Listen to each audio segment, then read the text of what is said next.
que eu quero que você observe. A Semana de Arte Moderna, ela foi, digamos assim, parecida com uma brincadeira de criança. Então, a maneira como o Carlos Drummond de Andrade vai fazer nesse livro é uma espécie de progressão, sequência, ou assim, ainda está no rastro da Semana de Arte Moderna, que é uma poesia irônica, debochada, sem compromisso muito social, entendeu? Particularmente, para dizer uma única coisa, poesia não se faz só com rima. É essa a ideia. Entenda que ele vai mostrar de uma maneira livre, escrever de uma maneira livre, sem estar rotulado a dimensões assim. Ah, esse aqui é parnasiano, né? Esse aqui é romântico, esse aqui é realista. Eu não tenho regras. Ele está mostrando um estilo livre. Portanto, é meio ridículo você chegar e falar assim, esse livro é horrível. Como falar um negócio desse? Você é um universitário já. Esqueça essa mediocridade de chegar ali e falar assim, odeio esse livro. O cara escreveu. Pelo menos ele produziu mais do que você. Não é verdade? Ele fez uma redação de uma coisa que é muito profunda. Então, seja um pouco mais inteligente e diga assim, vou ler, vou entender, vou raciocinar. Entendeu? Não... Na universidade, Vitor é testemunha disso. Na universidade, o professor dando uma aula, na USP, sobre Kant. Kant é Kant. Pronto. A menina falou, mas eu não concordo com o Kant. Mas como você não concorda, minha filha? Você não tem que concordar. Você tem que ficar quieta e ouvir. E questionar o quanto o Kant está diferente desse ou daquele, etc. e tal. Mas você vai questionar, eu discordo do Aristóteles. Ué, você não tem que discordar. A teoria está lá. Você tem que entender. Se um cara está no patamar de uma superioridade tão grande como Kant, seja lá quem for, né, não cabe a você dizer assim, esse cara é medíocre. Como, meu filho? Medíocre é você, que vai falar uma bobagem sobre uma obra literária, filosófica, histórica. Não tem sentido fazer uma coisa dessa. Entendeu? Saiba entender. O primeiro poema do Carlos Drummond de Andrade, que a gente vai analisar, ele está assim, sequencialmente, bem explícito, mas muito bem explícito, nessa folhinha que eu trouxe para você. A folhinha número 2, da página 2, tá bom? Então, vamos lá. Esse poema, o próprio nome já diz, Poema de Sete Faces, tá? Esse poema vai cair no seu vestibular, tá? Se ele não cair, é porque já foi muito explorado, mas de qualquer forma, eu tenho que falar muito desse poema, porque não dá para não explicá-lo. Por quê? Veja bem, vamos contextualizar isso aqui. Logo em seguida, pessoal, a Semana de Arte Moderna, olha para a lousa aqui e acompanha. Acompanhe o raciocínio histórico que você vai começar a entender a divisão desse livro. Tá? Ocorrem as vanguardas europeias. Vai questionar, vai procurar, vai pesquisar. Tá? Dentre elas, a primeira, que vai ser a mais inovadora, é o cubismo. No que consiste o cubismo? Se você não entender isso, você não vai entender o poema. O cubismo consiste em analisar esta cadeira, por exemplo, de diversos ângulos ao mesmo tempo. De frente, de lado, de cima, por baixo, atrás, ao mesmo tempo. Mais do que isso, por que será que o cubismo começou a existir? O homem descobriu que o átomo... Olha, se você não gosta de literatura, pelo menos entenda um pouco de física, ou pelo menos um pouco de química. Aí você joga lá dentro, bate no liquidificador e fala, bom, tem uma relação. Existe uma relação. Entendeu? Aí depois você faz uma crítica consciente. Preste bastante atenção nisso que eu vou falar. No começo do século XX, o homem descobriu a quebra do átomo. Meu amigo, no momento em que isso foi passado para a população mundial, até o mais medíocre do ser humano sabia que, nesse momento, tudo era composto de átomo. E, de repente, o átomo passou a ser assim, a grande polêmica da sociedade. Meu Deus, todo mundo vai dizer, se tudo é composto de átomo e o átomo é divisível, eu também sou composto de átomo, portanto, logo, no entanto, completa. Eu também sou divisível. Ora, nós estamos assim, ó, tremendo de medo de a qualquer momento estourar uma terceira guerra mundial. Essa instabilidade já estava instaurada no mundo século XX. E o poema, olha o poema das 7 faces. Está entendendo agora? Eu estou vendo uma única coisa esfacelada, quebrada, destruída, desmontada. Mas, filosoficamente, o que ele vai dizer? Eu sou 7 dentro de 1. Eu tenho várias personalidades dentro da minha única personalidade, dentro do meu único ser. Ora, quem de nós não é assim? Tem dia que se acorda, hoje eu estou bem, hoje eu estou mal, nossa, hoje eu estou nervoso, hoje eu estou tão romântico, hoje eu vou rezar, só vou pensar em Deus, nossa, tem que trabalhar. Nós somos assim. Eu estou fazendo a interpretação do poema de uma forma meio prática, para você entender o porquê que ele fez um poema dividido aí em 7 estrofes, que uma não tem nada a ver com a outra, e, no entanto, todas têm a ver com ele. Porque somos nós. Então, vamos lá. Quando nasci, um anjo torto, desses que vivem na sombra, disse, vai, Carlos, ser gauche na vida. Gauche quer dizer torto. Né? Já começou esquisita essa frase, porque torto, um anjo torto, quer dizer, um anjo que vai mandar eu fazer coisa errada. Então, já significa que ele, necessariamente, ele já está querendo dizer para você assim, olha, desde que eu me conheço por gente, não quer dizer nasceu da barriga da mãe, não é isso. Desde que eu me conheço por gente, quando eu comecei a entender o que era a vida, eu entendi que eu tinha que ser de esquerda. Porque o mundo de direita não oferece nada de bom para a humanidade. Então eu estou já me condicionando a ser esse tipo de pessoa torta. Eu vou ser torto. Segunda estrofe. As casas espiam os homens que correm atrás de mulheres. A tarde talvez fosse azul, não houvesse tantos desejos.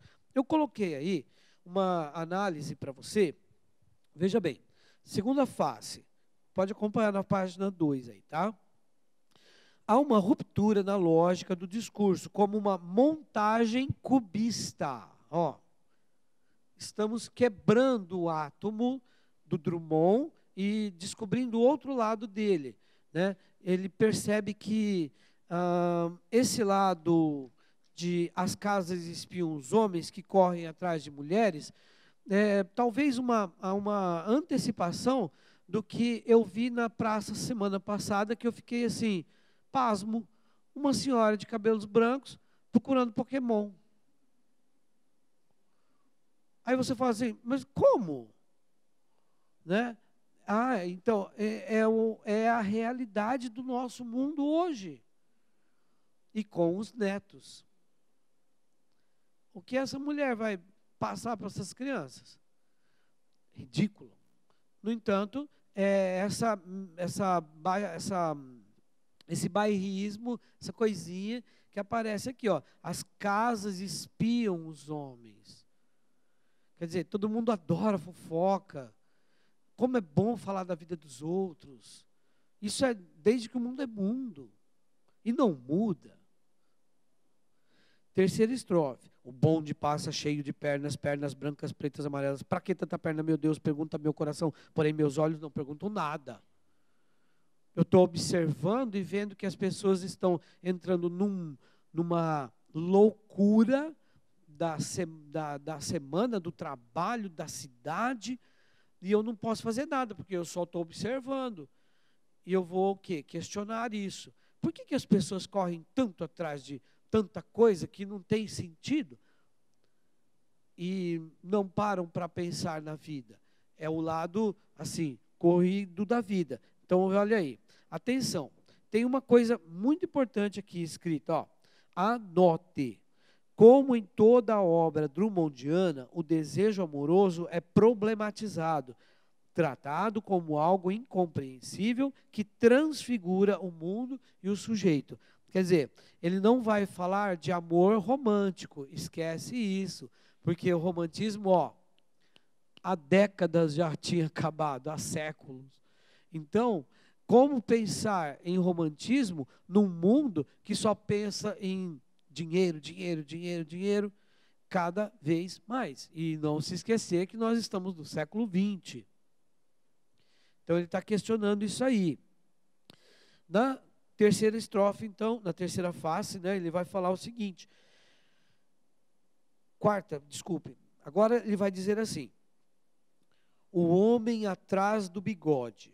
Aqui ele vai usar uma metonímia. Bigode é uma parte do corpo, que é uma convenção. Na época que ele estava escrevendo isso, todos os homens usavam bigode e chapéu. Era comum, era moda. Por quê? Porque era uma convenção. E ao dizer bigode, óculos, ele não está falando de uma parte só do vestuário. Ele está querendo dizer assim, eu sou obrigado a ter um celular. Um aluno perguntou para mim, mas professor, o senhor não tem carro? Eu falei, eu tenho que ter? Mas, lógico, todo professor tem. Todo? Eu quero andar de bicicleta, meu amigo. Qual o problema?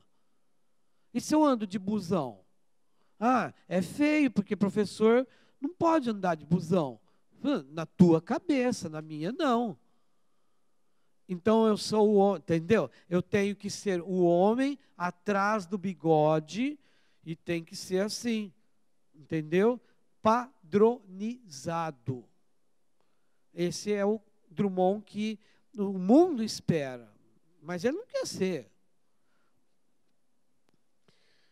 Veja só, o homem atrás do bigode é sério, simples e forte, quase não conversa, tem poucos raros amigos. O homem atrás dos óculos e do bigode. Convencionalismo, entendeu? Tá. Agora, na primeira, segunda, terceira, quarta, quinta estrofe, é um dos momentos mais assim dramáticos desse poema, porque o Drummond, ele é uma pessoa que desacreditou da fé, da religião e de Deus. Como que ele vai colocar uma frase dessa daqui, sendo que essa frase ela é tirada do Salmo 21, de quando Jesus estava na cruz e ele disse, meu Deus, por que me abandonaste? É o começo do Salmo 21. Né? E ele usa essa frase no sentido de, não que ele esteja questionando Deus, nem porque ele está conversando com Deus, mas simplesmente porque ele desacreditou. E a descrença dele está bem nítida nisso aqui, ó. Meu Deus, por que me abandonaste? Se sabias que eu não era Deus. Quer dizer, eu sou fraco, eu sou o homem, sou limitado. e eu tenho as minhas limitações, os meus defeitos.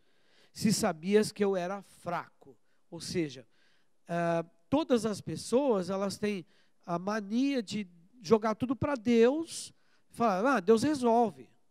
Mas ninguém luta, não vai à luta para o seu desempenho profissional, trabalhista e etc, etc. Se acomoda, né? Então é esse lado meio assim, todo mundo confia e desesperadamente procura. Meu Deus. Esse lado aí que ele quer questionar. Na outra estrofe, ele vai fazer uma brincadeira com a parte da rima, né? E aí, pessoal, tem uma coisa importante.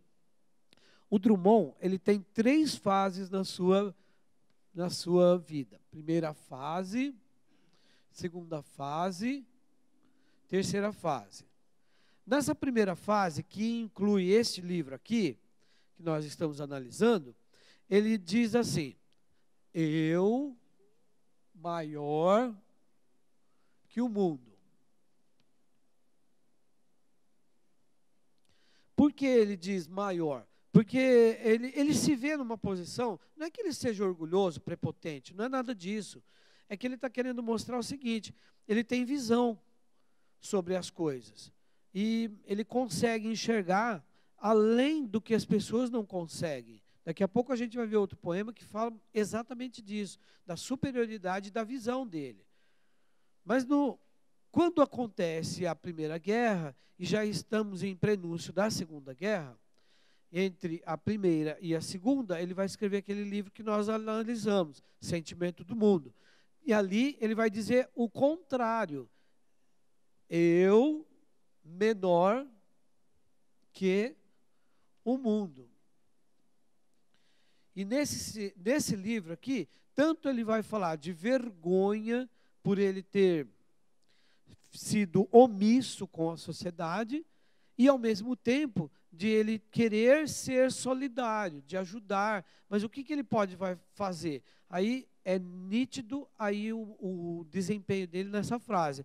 Tenho apenas 2 mãos e o sentimento do mundo. O que quer dizer isso? Eu sou incapaz de mudar o mundo, mas dentro da minha proporção, dentro da minha capacidade, que é escrever, aí você entende que mão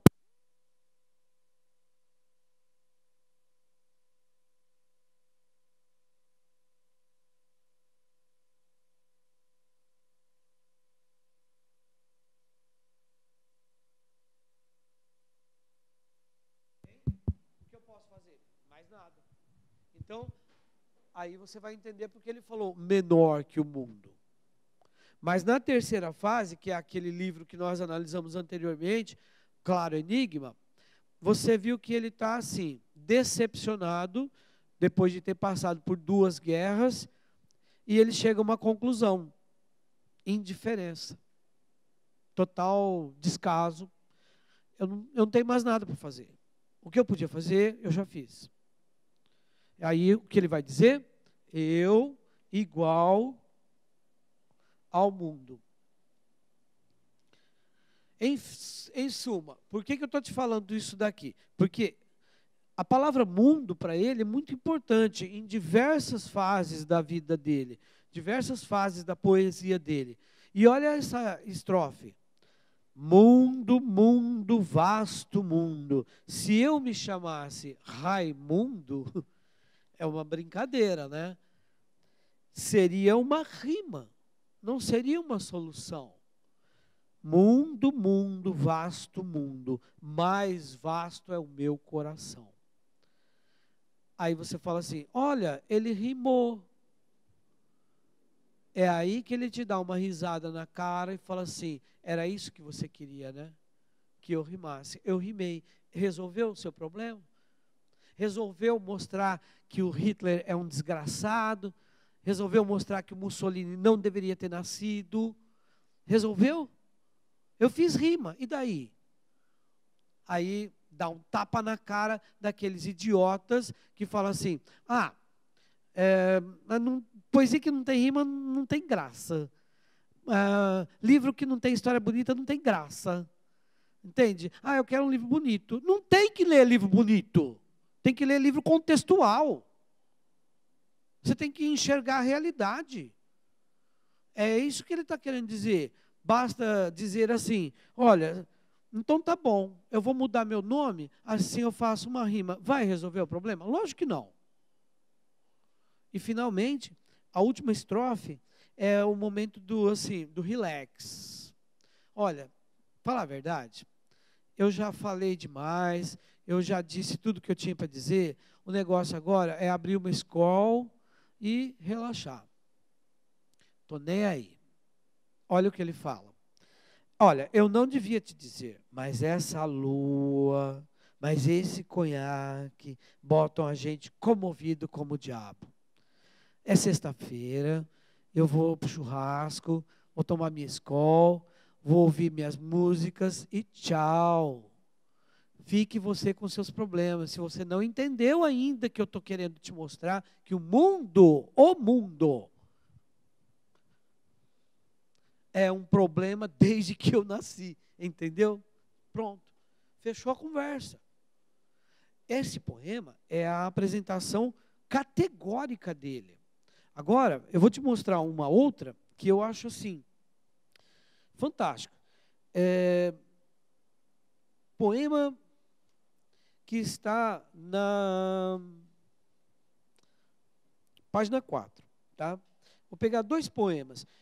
Aí, pessoal, é uma característica quase que específica do Drummond. Ele adora falar sobre a própria escrita, sobre a própria poesia. Então, que se chama isso? Metalinguagem. Olha lá em cima. Metalinguagem, poesia sobre poesia, né? Uma das poesias mais famosas dele é essa daqui, ó. Lutar com as palavras é a luta mais vã. No entanto, lutamos, mal rompe amanhã. Quer dizer, você está dormindo, você acorda, e a primeira palavra, talvez, que você fala, pode ser para você, pode ser para Deus, pode ser para sua mãe, pode ser para quem você quiser, mas você quase que obrigatoriamente vai dizer essas 2 palavrinhas, bom dia.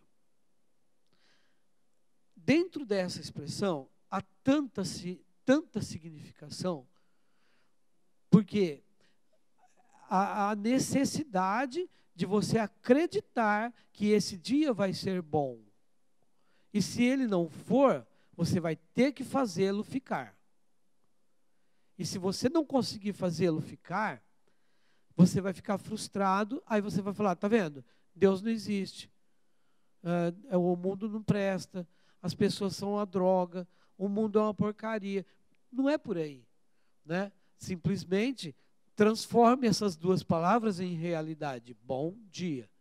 E aí ele já está dizendo isso para você, ó. Lutar com as palavras quer dizer, olha, hoje eu vou fechar a cara, eu não vou olhar para ninguém, eu não vou conversar com ninguém, eu não vou dar um sorriso, porque eu não quero emitir nenhuma palavra. Como? Meu filho, você olha para as pessoas, elas pedem palavras. Nós somos palavras, né? E eu tenho um pensamento que eu amo, do Bess Sondel, em que ele fala assim, as palavras podem elevar uma pessoa ao mais alto grau de deslumbramento, como também pode destruí-las e jogá-las no inferno. As palavras têm um poder assustador. Então, elas comovem, ou te corroem, ou te destroem, ou te fazem ficar assim maravilhado. Então, olha o que ele fala. Lutar com as palavras é a luta mais vã. Não lute contra elas. Absorva. Eu sofri muito aqui no cursinho, quando eu tive que dar aula do Viagens na Minha Terra, e eu cheguei para a Capelli e falei para ela assim, Capelli, eu não sei como vou dar aula desse livro. Esse livro é trash. Eu usei esse termo. Ela falou assim, E o que é que você espera que os seus alunos sintam se você disser isso na sala de aula? Falei, vixe, Tomei na cara. Você entendeu? Ela falou assim, existe uma razão para a FUVEST e a Unicamp ter colocado esse livro na lista. Procure, absorva e passe isso para os seus alunos. Eu não vou te dar resposta. Ótimo. Aí eu engoli e falei assim, eu vou ter que entender esse livro. Entender. E aí, entendendo, eu passei a gostar. É assim que a gente tem que fazer. Alguma coisa tem nesse livro aí, eu não sei o quê, que a UEL vai te perguntar alguma coisa. Mas, lógico que a UEL não vai te perguntar assim, coisa tão profunda. Mas, no mínimo, você tem que captar esse sentido aqui, pessoal. Isto aqui, ó. Ele ainda possui a ironia e o deboche da Semana de Arte Moderna. Ele está muito ligado a ela ainda. E ele está fazendo brincadeiras de cubismo o tempo todo. Ele vai desconstruir versos, montagens e tudo mais. Agora, eu vou te mostrar um poema que eu fiquei assim, simplesmente maravilhado com ele. Está na página 6 e ele vai mostrar um lado assim, bem humano e, ao mesmo tempo, poeta que ele é. Então, vamos ver. Chama-se Também Já Fui Brasileiro. Está escrito aí, texto 2. Todo mundo achou? Eu faço questão que você acompanhe esse texto, porque eu parei de preparar a aula, corri para a Letícia, monitora de português, e falei, Letícia, você me ouve 5 minutos? Eu tenho uma preciosidade para te mostrar. Agora eu vi a genialidade, mais uma vez, do Drummond. Olha isto. Tá, vamos lá. Quando você... Agora vamos falar um pouquinho de nós, né? Quando você vai fazer a sua inscrição para o vestibular, e ontem passou isso no Jornal Nacional, e eu fiquei horrorizado, mais uma vez, né? Agora, para você se considerar negro, pardo, você tem que ir lá pessoalmente. E eu falei, meu Deus, de novo vai tocar nesse assunto, mas é ridículo. Que século nós vivemos? E se a pessoa é roxa de bolinha amarela? E se ela é xadrez? E se ela tem o olho torto? Que interessa? É ridículo. Não, é pardo, é índio. Nossa, ainda estamos com essas discriminações? Né? Aí, esse poema, ele vai mostrar isso para você. Quando você fala assim, o que você é? Eu sou brasileiro. Ah, mas brasileiro tem tanta coisa, tem índio, tem amarelo, tem roxo, tem de bolinha, tem xadrez, tem tanta coisa aqui, né? Nós somos um país, graças a Deus, mix. É tudo misturado. E é muito lindo isso, essa diversidade que gera uma unidade falada brasileiro. E é tão lindo saber que você tem um pouquinho de índio, um pouquinho de africano, um pouquinho de chinês, um pouquinho de árabe. E isso é maravilhoso, Por que não? Olha o que ele vai falar. Comecinho do poema. Eu também já fui brasileiro, moreno como vocês. Querendo dizer, eu já tive essa ideia de discriminar e, ao mesmo tempo, aceitar essa miscigenação. Ele está falando de miscigenação aqui. É o começo da história do Brasil que começa a se mesclar. Tá, continuando. Pontier e viola, fui caipira. Eu tive outro estilo, eu não era intelectual ainda. E eu tive que passar por isso. E é muito bonito ver isto. É lindo. Olha, você já foi caipira, hoje eu gosto de... Que tipo de música você gosta? Eu falei, olha, teve um tempo que eu gostava disso aqui, mas agora eu gosto de outra coisa. Mas falar a verdade para você, hoje, com 54 anos, eu tenho orgulho de dizer para você, eu gosto de todas as músicas. Porque é tão legal a gente entender o que é a arte, né? E ontem, choquem, vocês vão ficar chocados. Eu vou procurar fazer essa exposição aqui, né, no cursinho. Eu estava em José Bonifácio e uma professora de ensino fundamental mostrou algumas bonecas feitas de trapos que eu falei, mas por por que elas são assim? A mãozinha dela é um nozinho, o pezinho é um nozinho, a cabeça é um nozinho, e um paninho lá mal costurado, que serve de vestido. Eu falei assim, essas são as bonecas Anayom, uma coisa assim. Amayombe, eu não lembro o nome agora. Falei, e o que significa isso? Falou assim, isso é uma história. A história do começo da escravidão no Brasil. Falei, nossa, como assim? É que quando os escravos vinham da África para o Brasil, e muitos deles morriam durante a viagem por não suportar fome, sede, dor e tortura, para distrair as crianças, as mães rasgavam um pedaço do vestido e faziam uma boneca improvisada e diziam para elas, ó, você vai ser mãe, você vai ter que cuidar do seu filho. Eu falei, eu não acredito que eu estou vendo isso. Ela falou, pois é, isso é a parte da história do Brasil que não é contada nos livros. Está vendo? Eu falei, poxa, estou chocado. E aí o que ele está dizendo aqui? Pontiei viola, guiei Ford, com E. Por que ele está dizendo isso? O nome da marca do carro é Ford, mas ele não quer o americanismo. Ele quer ser brasileiro e caipirão, Ford. Meu carro é Ford. E aprendi na mesa dos bares que o nacionalismo é uma virtude e não um comércio, como a gente faz do futebol hoje, da Copa do Mundo. É nacionalismo, não é vestir verde e amarelo só quando é Copa, ou quando vai fazer protesto. É vestir verde e amarelo por dentro.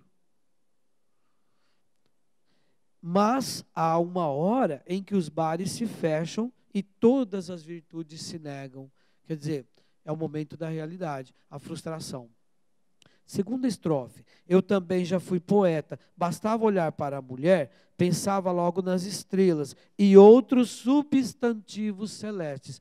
Adorei a palavra substantivos aqui, porque ele está se referindo diretamente à gramática, e aqui, nesse trecho, ele está fazendo uma crítica ao Olavo Bilac, que é considerado o poeta das estrelas, querendo dizer, que tem que olhar para a estrela, o quê? Para fazer poesia de mulher? Olha para ela. A mulher é uma estrela, e não a estrela. Ah, vou olhar para a estrela para pensar na mulher. Para.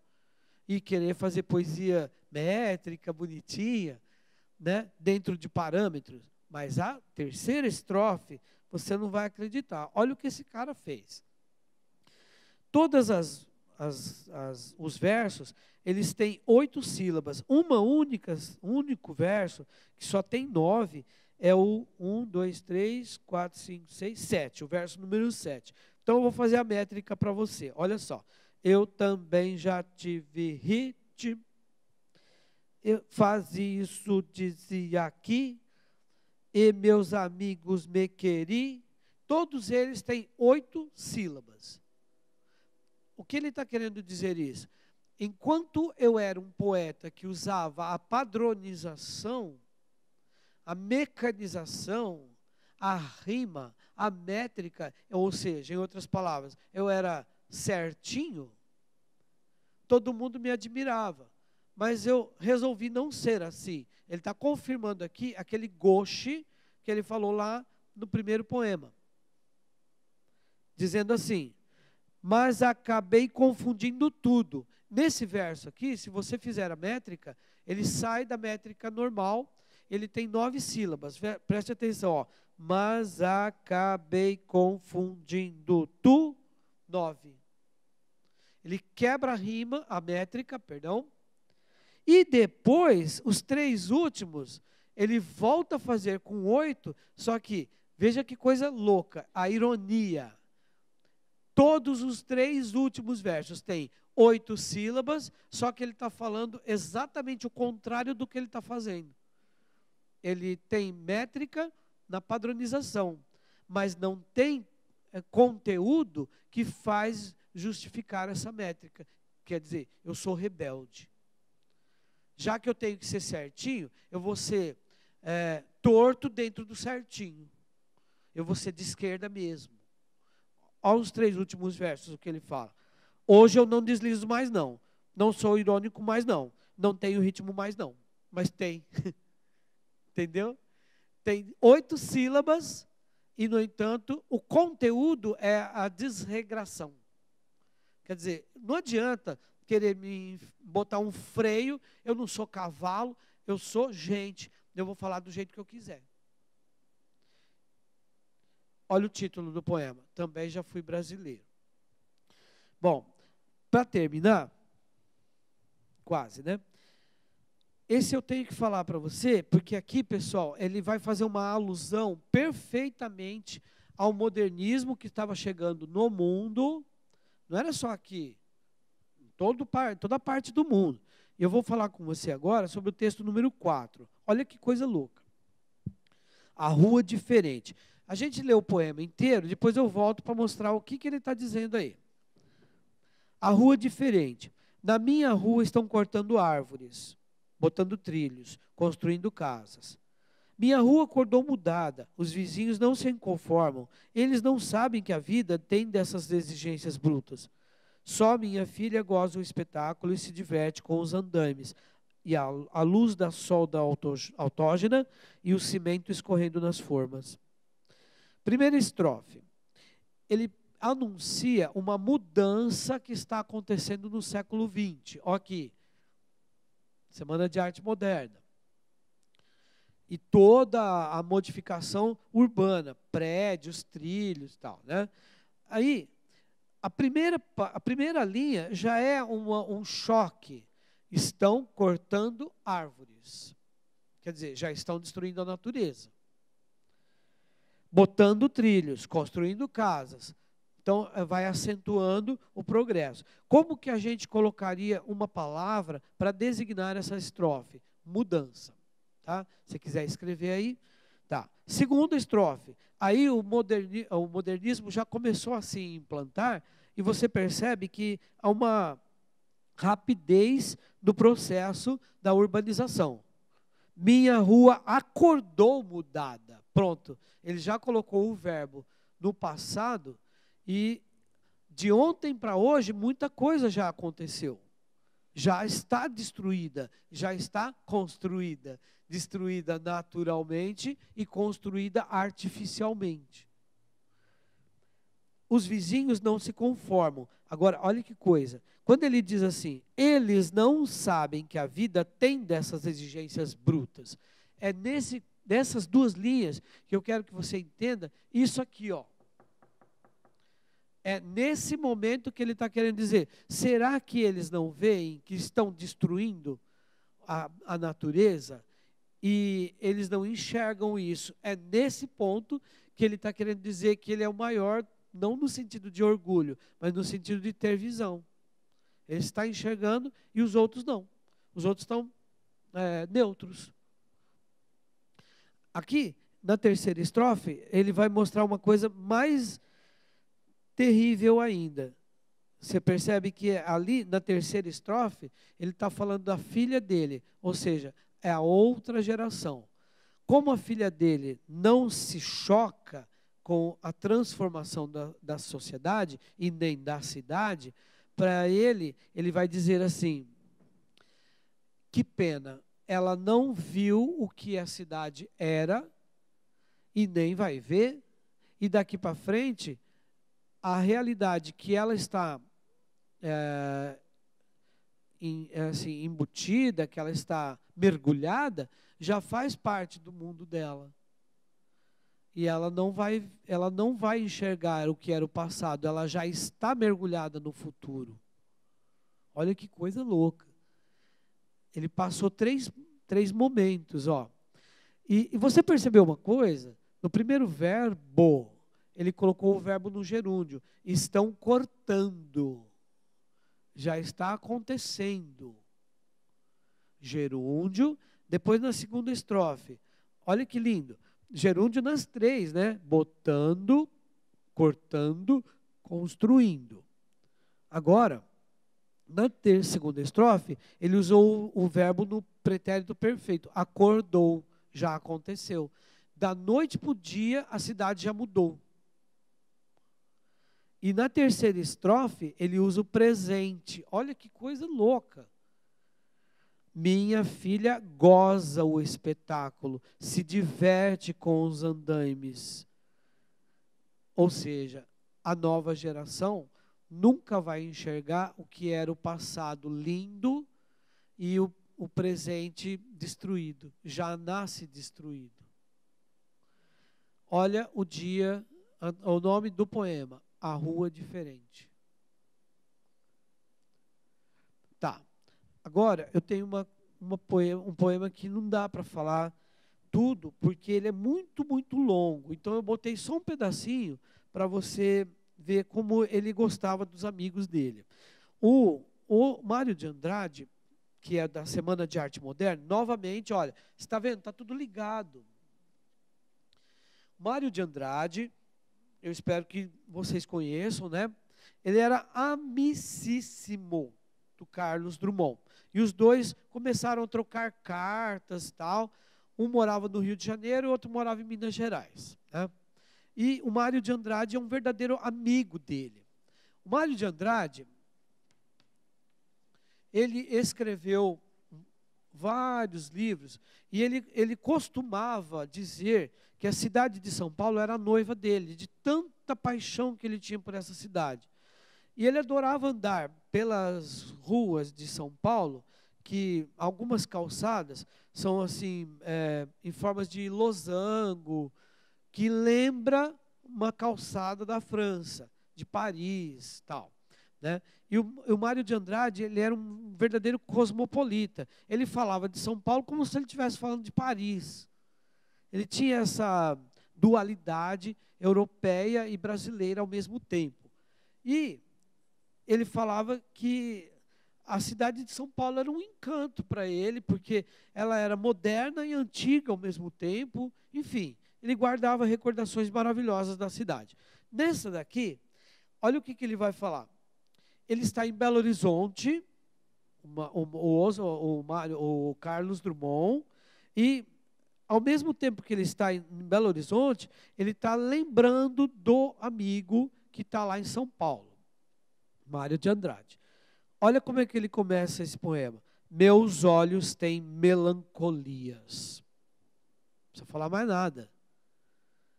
Quero dizer, eu estou lembrando do passado, do meu amigo. Minha boca tem rugas. Novamente ele está usando a metonímia. Olhos, boca. Velha cidade. As árvores tão repetidas. Debaixo de cada árvore faço minha cama. Quer dizer, é a minha base, o meu abrigo. A árvore representa para a gente vida e ao mesmo tempo segurança e ao mesmo tempo consolo de estar num lugar assim aconchegante. Por isso cama em relação à árvore, tá? Tudo é metonímia, tá? Em cada ramo dependura o meu paletó. Ó, o formalismo. Eu posso ter que ficar diante da sociedade como aquele homem do bigode, do óculos, tal, e de paletó, mas por dentro de mim existe um eu que eu não preciso ficar mostrando para a sociedade. A sociedade quer me ver de paletó. Mas no momento em que eu estou poeta, eu penduro o paletó e eu não quero saber de ficar de formalismo. Paletó aqui quer dizer formalismo. Lirismo. Lirismo ele colocou numa palavra só.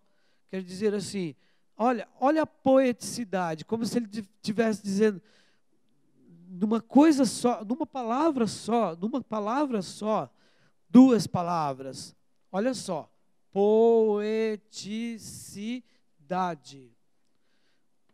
Olha isso, gente. Cidade e poesia é tudo junto, é uma coisa só. O ambiente é um só. Eu costumo dizer assim, eu gosto muito de vir dar aula aqui no Alternativo, porque aqui é diferente. É diferente. Eu trabalho em outras escolas, gosto de todos os meus alunos, tudo, mas eu chego aqui, eu me considero mais humano. Então, parece que o ambiente se junta à coisa que está no ar, que se chama lirismo. Entendeu? Então, ó, poeticidade é o mesmo que lirismo. A cidade está cheia de lirismo. E aí, ele diz assim: pelos jardins de Versalhes, isso é na França, ingenuidade de velocípedes. Quer dizer, olha só, ao mesmo tempo que São Paulo tem um aspecto parisiense, nela caminham crianças andando de velocípedes. Quer dizer, o trivial e o chique combinam perfeitamente numa cidade que é acolhedora e ao mesmo tempo é poderosa, elegante. Ela é a cidade. Olha agora que legal. E o velho fraque na casinha de alpendre. De novo. Fraque é uma roupa chique, de gala. Numa casinha de alpendre. Quer dizer, em mim eu junto o chique e o brega. O elegante e o simples. O humilde e o pomposo. Tudo isso está em mim. E depois ele diz assim, com duas, olha que legal isso aqui, com duas janelas dolorosas. Olha para mim, janela dolorosa. Estou chorando. É isso que ele quer dizer. Tudo isso me fez lembrar uma coisa. O meu amigo e eu somos dois poetas que conseguimos entender que a poesia, esse lirismo, está tanto nas coisas chiques e elegantes, como um fraque, como numa casinha de alpendre, como uma árvore e um paletó. São coisas díspares, né? E que me fazem chorar. Ou seja, ele não vai falar chorar, mas ele diz janelas dolorosas, olhos com lágrimas. É a lembrança do amigo, que logo depois morreu, infelizmente. Bom, olha, gente, infelizmente o nosso tempo está esgotado e eu gostaria de, um dia, eu vou ser feliz de fazer isso. Vou montar um curso Drummond e gostaria que vocês fossem os meus participantes, né? Porque um livro, a cada livro dele é uma surpresa. Eu mesmo me surpreendo, porque eu não consigo ver tudo na primeira leitura, nem na segunda, nem na terceira. E posso falar uma coisa para você? Esse que eu acabei de ler agora, Lanterna Mágica, ele foi o primeiro poema que nós analisamos na faculdade. Hoje, ao preparar essa aula para vocês, eu tive muitas surpresas, porque eu descobri coisas que o meu professor tinha falado há 25 anos, e ele falava e eu não entendia, mas eu não questionava. E eu falava assim, um dia eu vou entender esse cara. E vocês não imaginam o que eu e mais 4 alunos da minha classe fizemos. O ano inteiro nós não entendemos nada do que ele falou. Chegou em dezembro, a gente entregou a prova em branco. Ele falou, mas por que vocês fizeram isso? Porque a gente percebeu que é muito bom o que você está falando, mas a gente não entendeu nada. E a gente quer fazer de novo. E nós repetimos conscientemente e voluntariamente. Ele falou, mas vocês perderam um ano. Eu falei, não, nós ganhamos. Nós vamos fazer de novo. No segundo ano, a gente entendeu mais um pouquinho. Hoje, ao preparar essa aula para vocês, eu posso dizer que eu entendi 20%, mas consegui. Portanto, agora, coragem, não desanime. Leia e fala assim, aqui existe alguma coisa de bom. Combinado? É assim que a gente tem que fazer. Obrigado pela sua presença.